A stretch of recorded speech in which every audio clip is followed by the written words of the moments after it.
Oh, hey, good to see you. One of the ways that I was able to even get into the fitness, where I'm at now, I had met the trainer when he worked at a restaurant that my mom and I frequented. When I go out to a restaurant, I recognize that the waiter or waitress is another human person.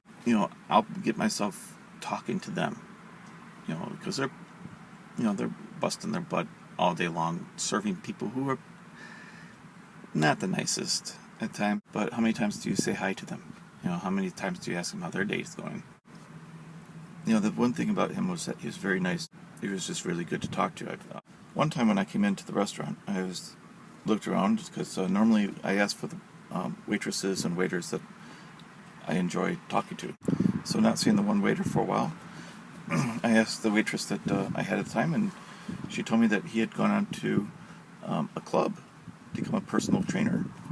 And it's like, well, I've been down that road before. Let me just interview him.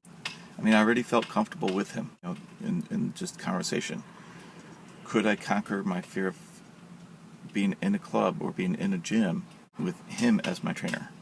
And so I went in there and I talked with him, and sure enough, the same ease, the same personality, the same confident comfort level was there. And so I was like, look, I decided I'm just going to give it a try. I'm just going to give it a shot. So I activated my membership there, and I signed up on a program. Going to the gym throughout this month has been helpful. They want me to go in the sauna. I was like, that's not happening. They also want me to be in a yoga class, and that the kind of program that I signed up for is no groups, because oh man, it just drains all my energy.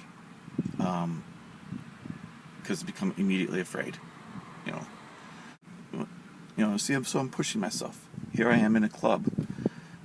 Everybody around me working out, doing their thing, and we're doing, the trainer and I were doing our thing. And one time the trainer goes, okay, Mike, your heart rate's down too low. Let's get your heart rate going again. Do some jumping jacks. It's like, the normal exercise type things was fine. Jumping jacks, you're jumping up in the air and say, hey, look at me. It's like, oh my gosh, what are you trying to do to me? But as I said in a previous video, I have to give this a chance. If this is something that they want me to do, I gotta get over my hurdles and do it. And I did. And the other day, the trainer asked again for me to do jumping jacks, and it was a little bit easier for me. That's what I kind of appreciate about the trainer that I have, is that the first time when he asked me to do jumping jacks, fear just gripped me. It's like I kind of froze. I just couldn't. I was trying to wrap my head around it. And he was really cool about it. He's like, it's okay, it's cool. I get nervous too. It's all right. He's basically talking me back down, which is just at that moment in time, that's what I needed. And sure enough, I was able to do them. And we got the heart rate going. Practically the social anxiety almost kicked up that heart rate by itself. It didn't, the jumping jacks did, but still. It's these kind of things that I have fun dealing with, and people who I work with and my friends have fun dealing with me with it. But it's one of the things I'm trying to overcome and improve on. Thanks for listening.